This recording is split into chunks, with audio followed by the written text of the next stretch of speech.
Bienvenidos a San Camilo Te Cuida, un podcast sobre salud y bienestar.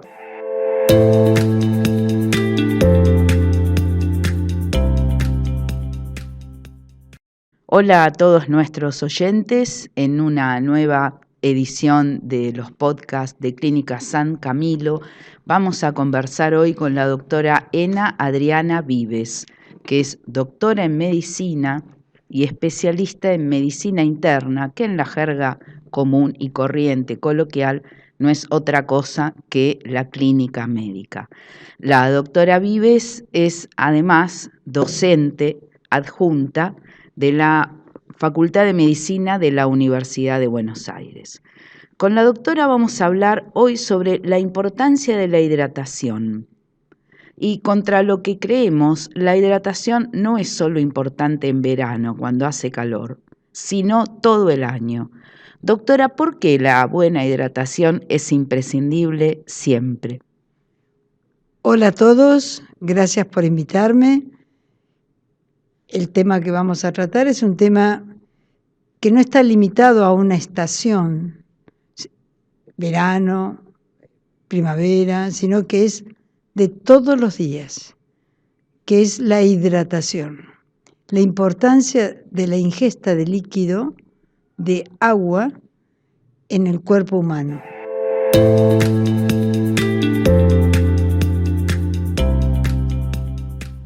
Doctora, habitualmente bebemos líquido cuando tenemos sed, pero en realidad la sed parece ser un síntoma tardío de la deshidratación. ¿Por qué no nos cuenta un poco qué es lo que ocurre en el organismo cuando ya tenemos sed? Siempre dejando de lado cualquier patología, porque hay algunas que coinciden que hay sed y están respondiendo a alguna alteración metabólica. Pero cuando en una persona que no tiene antecedentes y no se hidrata y aparece la sed, estaríamos ya en un 1 a un 2% del inicio de una deshidratación. Por eso esa ingesta constante es fundamental por una razón orgánica básica. El 60% del cuerpo es agua, de los cuales la mayor parte está dentro de la célula y la otra parte es extracelular. Lo extracelular involucra los vasos sanguíneos. Una buena irrigación en los vasos sanguíneos conlleva a una buena circulación sanguínea. Tengamos en cuenta que el 90% del plasma es líquido. Por lo tanto, una buena hidratación y una buena distribución, no tenemos por qué tener sed, tomando litro a litro y medio básico y de ahí en más diariamente de agua exclusivamente. Lo que resta son infusiones que uno toma, pero no el agua que es necesaria sí o sí, ajeno a las infusiones.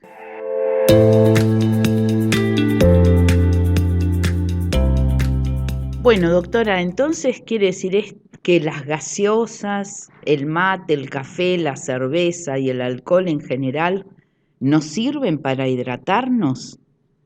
A ver, si uno considera que necesitamos líquido en el organismo, parecería como que, y bueno, lo puedo tomar a través de mate, té o alguna otra infusión, no las bebidas alcohólicas, de ya que no, porque tienen otros efectos que perjudican en la redistribución.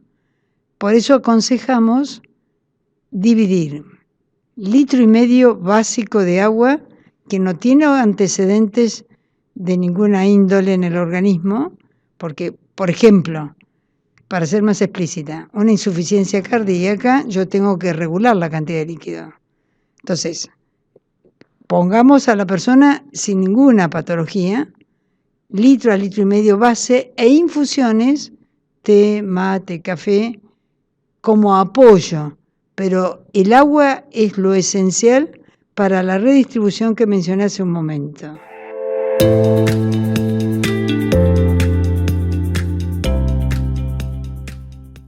Bien, gaseosas o jugos de fruta. Entrarían dentro del grupo de las infusiones. Y además las gaseosas en general, al tener un poco de gas, aún las poco gasificadas, hacen la digestión más lenta y por ende la distribución más lenta.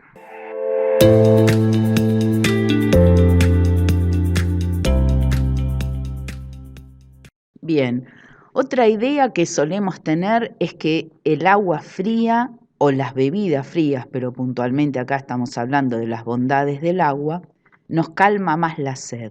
¿El agua debe estar fría? ¿Es lo ideal? ¿O puede estar a temperatura ambiente e igualmente funciona como vehículo de hidratación ideal?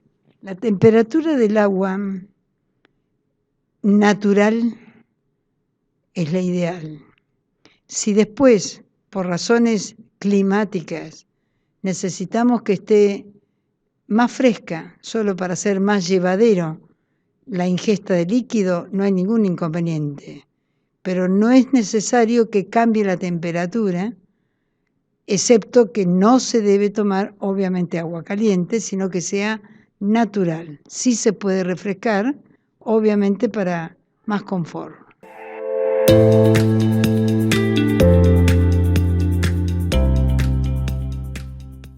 Usted dijo recién que no se puede tomar agua caliente. ¿Por qué, por favor? Cuéntenos. No se puede tomar agua caliente per se, es decir, un vaso de agua caliente, por las consecuencias que trae en el tubo digestivo. La irritación, por ejemplo, en la boca, en el esófago, en el estómago. Además, difícil de que una persona pueda ingerir una cantidad necesaria, como dijimos, litro a litro y medio con agua caliente. A esas personas les recomiendo que utilicen en las infusiones, como el mate, como el té, como dijimos hace un ratito, el agua caliente a una temperatura obviamente mayor a la natural, pero no en la ingesta necesaria.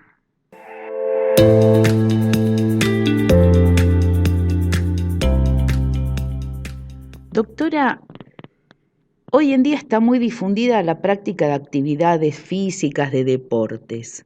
¿Se debe consumir antes, durante y después agua durante una actividad física o un deporte? ¿En qué momento es ideal consumirla? Tengamos en cuenta que lo habitual cuando hace calor es que nuestros vasos sanguíneos en general se dilatan. Eso se llama vasodilatación. Por lo tanto, vamos a perder calor. Esa pérdida de calor, comúnmente llamada transpiración o perspiración, va a requerir que nosotros aumentemos la ingesta de líquido. Por lo tanto, en una actividad física se recomienda una ingesta de un vaso de agua no más de 200 centímetros natural antes de comenzar el ejercicio, y si después comienza el ejercicio, tiene sed porque transpiró o no llega a tener sed pero transpira, está permitido hacer un alto y no más de un vaso de 150 a 200 de agua, como para que le rinda más la actividad muscular, circulatoria y aún de concentración, por lo que dije hace un ratito. Si la sangre, el 90% es agua, y yo estoy transpirando, sacando líquido, necesito para una buena irrigación del cerebro y de los músculos que le aporte en la medida limitada y en la necesidad que tenga, sí, durante el ejercicio detenerme y no más de un vaso de agua.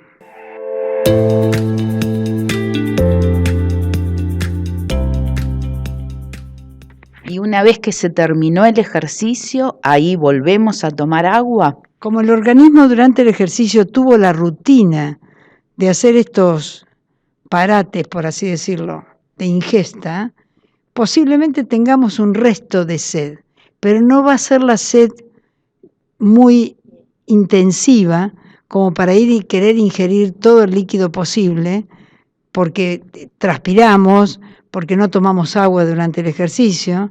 Entonces, si lo hacemos armoniosamente, el requerimiento a posteriori va a ser menor, o va a ser adecuado de acuerdo a cómo venimos tomando el líquido. Fíjense ustedes, si no en los jugadores de fútbol, si ellos se detienen a tomar líquido.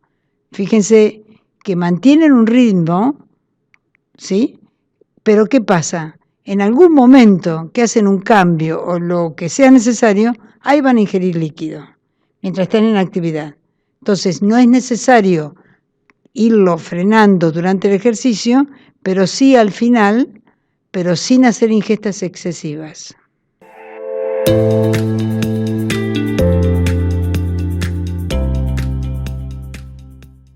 Hoy en día está muy difundido también el consumo de bebidas energizantes, suplementadas, especialmente orientadas a la práctica deportiva. ¿Usted qué dice de estas bebidas?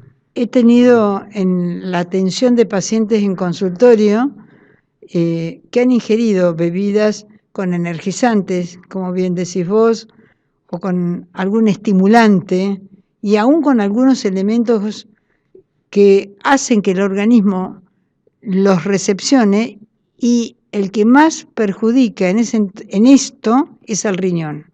Yo no los aconsejo.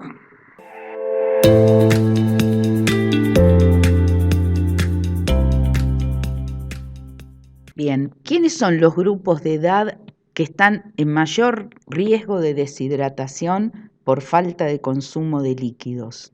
Obviamente que los dependientes, y estoy hablando de los dos extremos de la vida. El niño, que hay que darle líquido, y el adulto mayor, que no se vale por sí mismo, y que le cuesta ingerir líquido, per se, y hay que ayudarlo, precisamente como a los niños. Los más necesitados de que controlemos la ingesta hídrica son los dos extremos de la vida. La parte intermedia es la que se tiene que concientizar.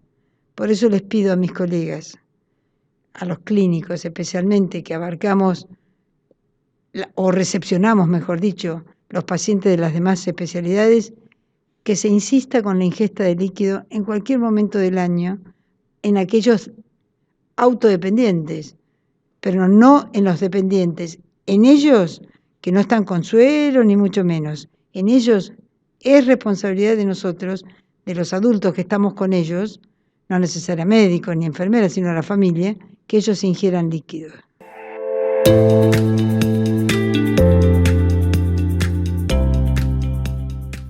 Bien, ¿existen aspectos de la orina que me pueden indicar que estoy deshidratado? La orina oscura es el primer parámetro. Esa orina concentrada es el parámetro de la falta hídrica. También en algunos casos, al llegar el momento de orinar, empieza con un ritmo diurético, pero más corto, es decir, poca cantidad. También es un parámetro a tener en cuenta. Orino menos, orino oscuro. Y hay otro, pero que es compartido con otras situaciones, que es cuando sale lo que comúnmente decimos orina caliente. Pero esto coincide también con infecciones urinarias. ¿Y por qué la infección urinaria? Por la falta de ingesta en parte, además de la bacteria que pueda tener o el compromiso que pueda tener en el organismo. Esta última es compartida, pero las otras dos son las puntuales para darnos cuenta que nos está faltando líquido. Yo pongo un ejemplo siempre. 38 grados, por ejemplo, con mucha humedad. Se toma líquido y sin embargo, se toma 1 litro, por ejemplo, y sin embargo llega la noche, va a orinar durante el día. Miren que dije 1 litro, no 1,5 litros o 2. Y después se tomó mate, se tomó café, se tomó té. Y sin embargo llega la noche y siente ardor al orinar, en algunos casos, y además sale la orina oscura. Esa persona no estuvo hidratada durante el día, acorde a la temperatura ambiente. Entonces, repito, escasez en la cantidad de orina oscura y eventualmente orina caliente, descartando otras patologías.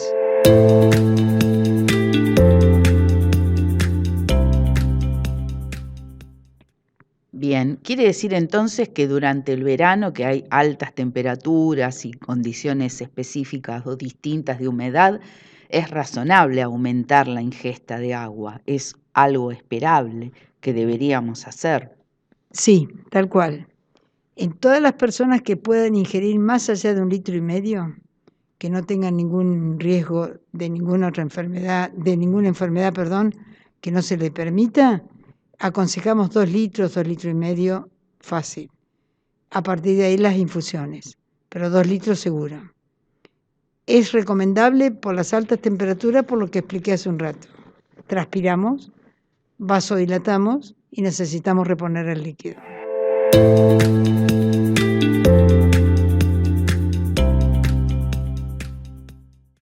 Hay personas que se llevan un vaso de agua o una botellita de agua cuando se van a dormir porque tienen sed durante el sueño y a veces la sed las despierta. ¿Esto es algo normal? ¿Es algo aconsejable? A esas personas les preguntaría cuánto líquido tomó durante el día. Una. Segundo, descarto que haya comido algo con sal y que le provoque la sed. Lo descarto. Vamos al hecho así del que es el tema de hoy, que es la hidratación. Una persona que está con sed a la noche y que no tenga ningún parámetro anormal en el organismo es por la falta de ingesta. Entonces, ¿qué hace? Lleva un vasito de agua a la cama para seguir tomando durante la noche, pero tiene la boca seca. Entonces, otro dato a tener en cuenta es la calidad de la piel de esa persona, si está más seco o menos seco, que también ayuda para poderle informar que aumenta la ingesta. Concreto, no es lo habitual que una persona se lleve un vaso de agua para dormir. No es lo habitual. No digo que no se haga. Pero si lo hiciera, le preguntaría cuánto líquido tomó durante el día. Porque algo está faltando acá. Siempre descartando que no haya ninguna otra patología de por medio.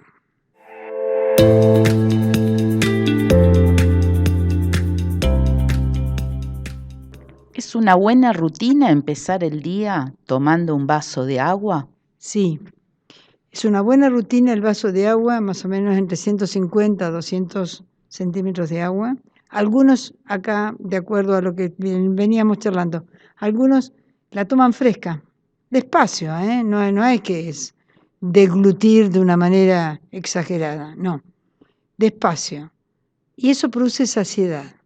Por lo tanto, llegan al desayuno con menos ansiedad y si están en una dieta los va a ayudar muchísimo. Y si no están en una dieta, iniciaron la hidratación del día, sí.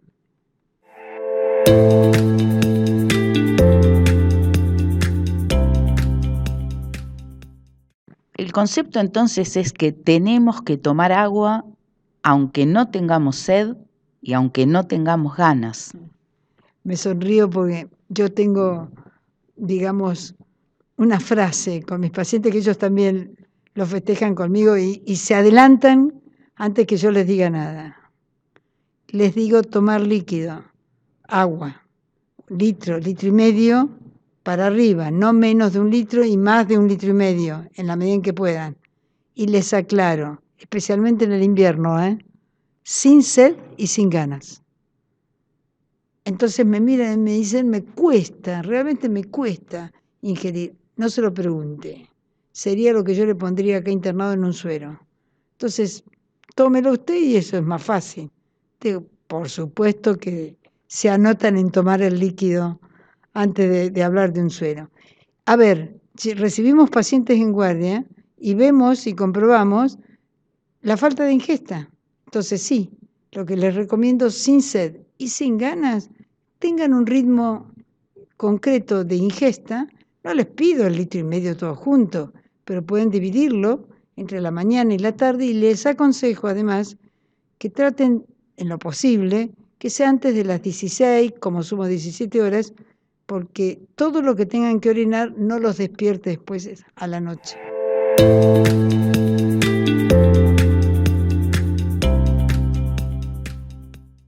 Muchas gracias, doctora. A tomar agua entonces, a brindar y a tomar agua, que el agua es sinónimo de vida. Muchas gracias a ustedes por convocarme. Me encantaría dejarles estos cortos mensajes siempre. Todo lo que sume nos ayuda a crecer mucho mejor. Gracias.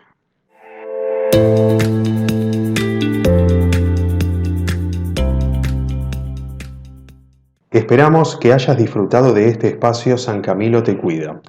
Recordá que tu salud es una inversión en tu calidad de vida. En Clínica San Camilo estamos comprometidos en cuidarte en cada paso del camino. Si te gustó, seguí y compartí nuestro canal y redes sociales para que juntos continuemos fomentando buenas prácticas en salud. Te esperamos en el próximo episodio.